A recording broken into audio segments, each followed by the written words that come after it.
Hello everyone, welcome back. आज की इस वीडियो में देखेंगे malicious prosecution in law of torts. सबसे पहले मीनिंग देखते हैं कि मलेशियस प्रोसिक्यूशन का मीनिंग क्या होता है। मलेशियस प्रोसिक्यूशन दो वर्ड से बना है, मलेशियस और प्रोसिक्यूशन। मलेशियस का मतलब है इल विल या फिर गलत इंटेंशन के साथ, तो प्रोसिक्यूशन का मतलब होता है एक लीगल एक्शन इनिशिएट करना। तो malicious prosecution is a tort that occurs when one party initiates a legal action against another without probable cause, with malice or ill will, intending to harm or injure the defendant। यानी कि बिना किसी reason के खाली दूसरे बंदे को तंग करने के लिए जो आप एक लीगल एक्शन स्टार्ट कर दें तो उसे मलिशियस प्रोसिक्यूशन कहते हैं, और ये एक टॉर्ट है यानी कि एक सिविल रॉन्ग है। जब भी मलिशियस प्रोसिक्यूशन होगा तो वायलेशन ऑफ जस्टिस होगा और उसके ग्रेव कॉन्सिक्वेंसेज हो सकते हैं। जिस पार्टी के अगेंस्ट फॉल्स केस रजिस्टर किया गया है उसे काफी इंजरी या हार्म हो सकती है। तो डिफाइन कर सकते हैं इसको as a judicial proceeding instituted by one person against another from wrongful और improper motive and without probable cause to sustain it. When such prosecution causes actual damage to the party prosecuted, it is a tort। यानी कि क्या क्या essentials हैं? Judicial proceeding institute होना चाहिए, wrongful या improper motive होना चाहिए, बिना किसी रीजन के होना चाहिए, और उस जुडिशियल प्रोसीडिंग से जो पार्टी है उसे एक्चुअली डैमेज हुआ है। लाइक किसी के अगेंस्ट अगर आप झूठी एफआईआर कर दें और पुलिस उसको उसके घर से लेके जाए हैंडकफ करके, तो ये काफी ह्यूमिलिएशन वाला एक सर्कमस्टांसेस हो जाते हैं, तो उसे डैमेज कंसीडर किया जाता है टॉर्च में। और अगर मलेशियस प्रोसिक्यूशन का केस कौन फाइल करेगा? जिस पार्टी के अगेंस्ट फॉल्स केस रजिस्टर हुआ था, जब वो इनोसेंट प्रूव हो जाएगी फिर वो जिस पार्टी ने केस रजिस्टर किया था उसके अगेंस्ट मलेशियस प्रोसिक्यूशन का केस फाइल करती है। और वो जीतने के लिए क्या प्रूफ करना पड़ता है कि वो इनोसेंट थे और कोर्ट ने उन्हें इनोसेंट डिक्लेयर कर दिया है और प्रोसिक्यूशन का कोई भी रीजनेबल कॉज नहीं था। और जो प्रोसिक्यूशन है वो एक मलेशियस इंटेंट से हुई थी, ना कि जस्टिस प्रोक्योर करने के लिए हुई थी। नेक्स्ट देखते हैं कि मलेशियस प्रोसिक्यूशन के लिए एसेंशियल्स क्या क्या हैं। Firstly, prosecution by the defendant. जो डिफेंडेंट है, प्रोसिक्यूशन उसने की होनी चाहिए। देखिए, जब एक पार्टी ए पार्टी बी के अगेंस्ट केस फाइल करेगी, जब ये केस फाइल हो गया और बी इनोसेंट प्रूफ हो गया, फिर बी फाइनली केस किसके अगेंस्ट फाइल कर रहा है? पार्टी ए के अगेंस्ट मलेशियस प्रोसिक्यूशन के लिए। तो ये जो बी है जिसके अगेंस्ट पहले केस फाइल हुआ था, अब ये बन जाता है प्लेंटिफ, और जिसने केस फाइल किया था अब वो बन जाता है डिफेंडेंट। नेक्स्ट, जो प्रोसिक्यूशन है वो बिना किसी रीजनेबल कॉज के होना चाहिए। जो नेक्स्ट जो डिफेंडेंट है उसने मलेशियसली एक्ट किया होना चाहिए। उसका इंटेंशन ये नहीं हुआ है कि वो लॉ को इफेक्ट मिला, उसका इंटेंशन है कि वो सामने वाली पार्टी को हरास करे। जो प्रोसीडिंग्स हैं वो टर्मिनेट होनी चाहिए प्रेजेंट प्लेंटिफ के फेवर में। प्रेजेंट प्लेंटिफ कौन? बी हमारा, जिसके अगेंस्ट पहले केस फाइल हुआ था, क्योंकि अब उसने केस फाइल किया मलेशियस प्रोसिक्यूशन का तो वो प्लेंटिफ बन गया। तो जो पुराना केस है वो बी के फेवर में टर्मिनेट होना हुआ चाहिए, और जो प्लेंटिफ है उसको डैमेज सफर हुआ हो। तो ये 5 एसेंशियल्स हैं मलेशियस प्रोसिक्यूशन का केस प्रूफ करने के लिए। Firstly, prosecution by the defendant. दो चीजें हैं इसमें, एक है प्रोसिक्यूशन और दूसरा है डिफेंडेंट। यानी कि जो प्रोसिक्यूशन यानी कि एक लीगल एक्शन स्टार्ट करना, और वो लीगल एक्शन किसने स्टार्ट किया है? डिफेंडेंट ने स्टार्ट किया है। जो केस है वो है नागेंद्र नाथ राय वर्सेस बसंता दास भीरागया। इस केस में क्या हुआ था? एक थेफ्ट हो गया था हाउस में, और जो पर्सन था उसने प्लेंटिफ पे सस्पेक्ट किया था कि प्लेंटिफ ने थेफ्ट किया है, तो पुलिस ने प्लेंटिफ को अरेस्ट किया। उसके बाद कोर्ट में प्रोसीडिंग्स चली और प्लेंटिफ इनोसेंट डिक्लेयर हुआ। फिर प्लेंटिफ ने दोबारा जिस पर्सन के घर थेफ्ट हुआ था उसने मलेशियस प्रोसिक्यूशन का सूट फाइल किया कि इसने मेरे अगेंस्ट फॉल्स कंप्लेन की है। तो इस केस में कोर्ट ने हेल्ड किया था कि ये मलेशियस प्रोसिक्यूशन नहीं होगा, क्योंकि खाली पुलिस को इन्फॉर्मेशन देना मलेशियस प्रोसिक्यूशन नहीं होता। इस केस में जो प्रोसिक्यूशन हुआ है वो डिफेंडेंट ने नहीं, वो पुलिस ने किया है। सारा प्रोसीजर पुलिस ने किया, डिफेंडेंट ने खाली एक मेयर एक्यूजेशन किया था। जैसे किसी के घर चोरी हो तो पुलिस तो पूछती है आपको किस पे शक है, तो उसने बता दिया जी मुझे इस पे शक है। तो इस केस में मलेशियस प्रोसिक्यूशन नहीं होगा।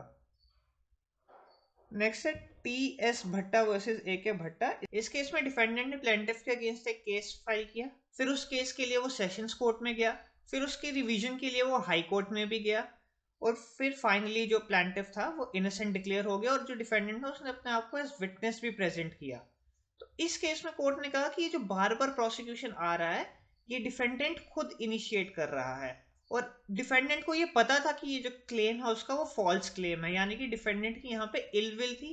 इल विल की वजह से उसने केस फाइल किया, फिर उसकी रिवीजन सेशंस कोर्ट में की, फिर हाई कोर्ट में की, अपने आप को एज विटनेस भी प्रेजेंट किया। तो इस केस में कोर्ट ने हेल्ड किया कि जो प्रोसिक्यूशन है ये डिफेंडेंट खुद कैरी आउट कर रहा है, इसलिए इस केस में जो डिफेंडेंट है वो मलेशियस प्रोसिक्यूशन के लिए लायबल होगा। सेकंड एसेंशियल आता है absence of reasonable and probable cause, belief in the guilt of accused upon a full conviction founded upon reasonable grounds.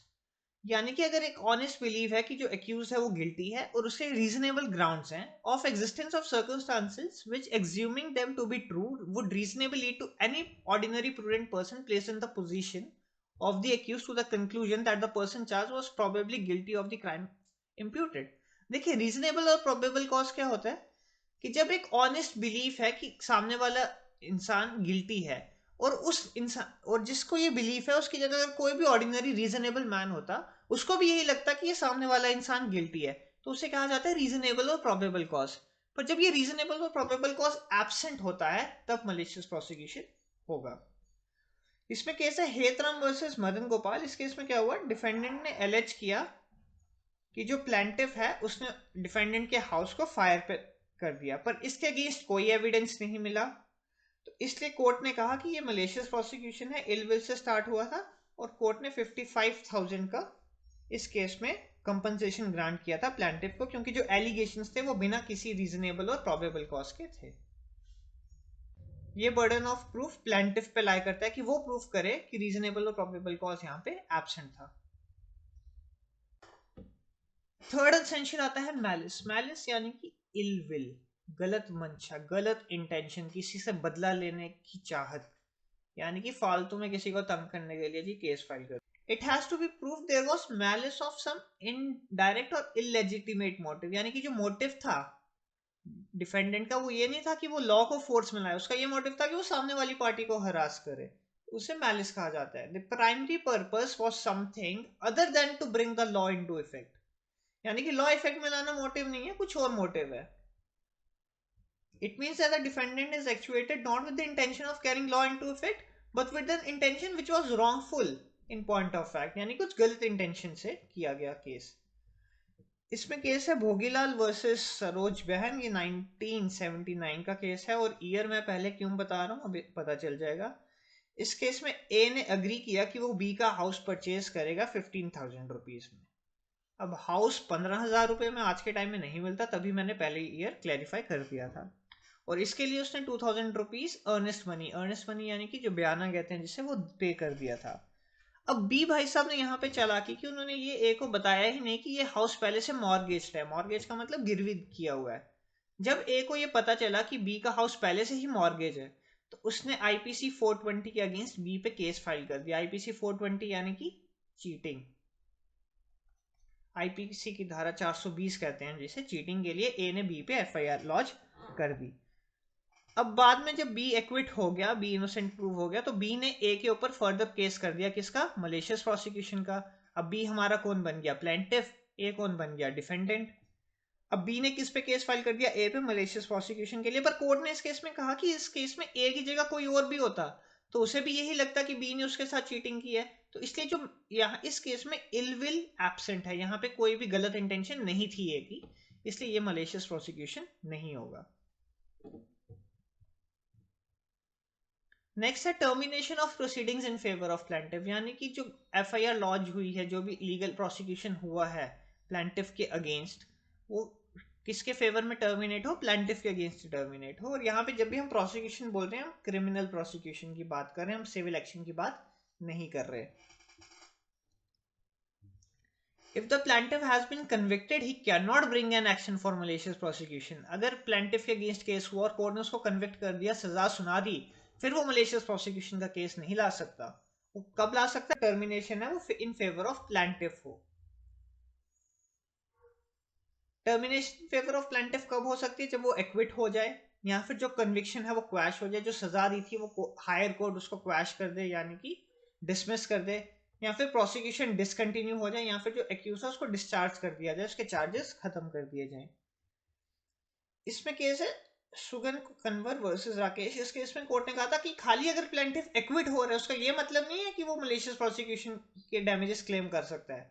खाली termination of proceeding in favour of plaintiff होना compulsory नहीं है, बाकी के जो 4 एसेंशियल्स हमने पढ़े वो होना भी कंपलसरी है। प्रोसिक्यूशन बाय डिफेंडेंट होना चाहिए, रीजनेबल कॉज एब्सेंट होना चाहिए, इल विल होना चाहिए, डैमेज होना चाहिए।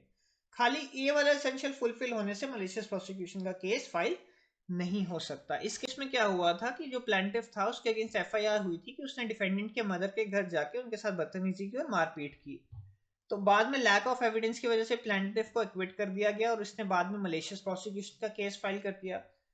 कोर्ट ने इस केस में कहा कि यहाँ पे मलेशियस प्रोसिक्यूशन का डिफेंस अवेलेबल नहीं है, मलेशियस प्रोसिक्यूशन का केस फाइल नहीं हो सकता क्योंकि खाली टर्मिनेशन ऑफ प्रोसीडिंग्स एक इकलौता एसेंशियल नहीं है मलेशियस प्रोसिक्यूशन के लिए, बाकी एसेंशियल्स का फुलफिल होना भी कंपलसरी है। फाइनल एसेंशियल आता है डैमेज। डैमेज का मतलब कि जो भी उसके अगेंस्ट केस फाइल हुआ था प्लेंटिफ के अगेंस्ट, उस वजह से प्लेंटिफ ने कुछ डैमेज सफर किया हो। It has to be proved that plaintiff has suffered damage as a consequence of the prosecution complained of. Damage 3 types का हो सकता है, रेपुटेशन का डैमेज, पर्सन का डैमेज यानी कि कोई पर्सनल इंजरी, या फिर प्रॉपर्टी का डैमेज। इसमें केस था सोवारती दत्ता वर्सेस देवाब्रता दत्ता। इस केस में क्या हुआ था, डिफेंडेंट ने एफआईआर लॉन्च कर दी प्लेंटिफ के अगेंस्ट कि जो प्लेंटिफ और उसकी सिस्टर है उसने डिफेंडेंट की इयरिंग चुरा ली और जिस वजह से उसके ईयर में ब्लीडिंग स्टार्ट हो गई और इंजरी हो गई। जबकि जो डिफेंडेंट था उसे पता था ये जो एफआईआर है ये फॉल्स एफआईआर है और उसको ये भी पता था कि ये जो ऑफेंस है ये कॉग्निजेबल ऑफेंस है, जिस वजह से प्लेंटिफ को पुलिस अरेस्ट कर लेगी। कॉग्निजेबल ऑफेंस वो होता है जिसमें पुलिस विदाउट अरेस्ट वारंट आपको अरेस्ट कर सकती है। तो डिफेंडेंट को पता था कि वो फॉल्स केस कर रहे हैं, उसको ये भी पता था कॉग्निजेबल ऑफेंस है, पुलिस अरेस्ट कर लेगी। और जब उसने एफआईआर की तो पुलिस प्लेंटिफ और उसकी सिस्टर को हैंडकफ करके ले गई, जिस वजह से उनको काफ़ी ह्यूमिलिएशन हुई और कोर्ट ने कहा कि ये मलेशियस प्रोसिक्यूशन था और जो डिफेंडेंट है उसे प्लेंटिफ को कंपनसेट करना पड़ेगा। अब लास्ट टॉपिक है डैमेजेस फॉर मलेशियस प्रोसिक्यूशन। जब भी मलेशियस प्रोसिक्यूशन होगा तो उसके लिए क्या क्या डैमेजेस मिलेंगे प्लेंटिफ को, यानी कि प्लेंटिफ को क्या क्या कॉम्पनसेशन ग्रांट होगी। तो जब भी मलेशियस प्रोसिक्यूशन का केस होगा तो ओनस ऑफ प्रूफ यानी कि बर्डन ऑफ प्रूफ किस पे है कि रीजनेबल कॉज नहीं था, प्लेंटिफ पे। बट जहां पे जो एक्यूजेशन है वो ऐसे ऑफेंस में है जिसमें डिफेंडेंट क्लेम करता है कि उसने वो ऑफेंस प्लेंटिफ को करते हुए देखा और उसके बाद जो क्रिमिनल केस है उसमें प्लेंटिफ एक्विट हो जाए, यानी कि ए ने बी के अगेंस्ट केस फाइल किया कि बी ने कुछ कुछ क्राइम किया है और ए कह रहा है मैंने बी को करते हुए देखा, और बाद में बी एक्विट हो जाए। तो जब बी ए के अगेंस्ट केस फाइल करेगा मलेशियस प्रोसिक्यूशन का, तब यहाँ पे onus of proof burden of proof B पे नहीं होगा, क्योंकि ए ने ही कहा था कि मैंने बी को करते हुए देखा और बी बाद में इनोसेंट प्रूफ हो गया। तो केस के मेरिट्स के ऊपर ये बिलीव होगा कि प्लेंटिफ इनोसेंट था और बिना किसी रीजनेबल कॉज के ये एक्विजिशन किया है ए ने, यहाँ पे बर्डन ऑफ प्रूफ प्लेंटिफ पे लाए नहीं करेगा। ये जो सेम चीज है ये हेल्ड हुई थी in the case of Lambodar Sahu versus Laxmidhar Panigrahi. और एक और हमने जैसे पीछे हेतरम वाला केस पढ़ा था जिसमें हाउस पे फायर लग गई थी, तो इसमें भी हमने पढ़ा था कोर्ट ने डैमेजेस ग्रांट किए थे 55,000 रुपीज के as compensation to the plaintiff for the damage he suffer due to malicious prosecution. तो आई होप आपको ये समझ आ गया होगा। अगर वीडियो अच्छी लगी तो वीडियो को लाइक करें, अपने फ्रेंड्स के साथ शेयर करें और नीचे कमेंट बॉक्स में कोई डाउट या आपके कुछ भी व्यू पॉइंट्स हैं तो आप शेयर कर सकते हैं। Follow us on Instagram.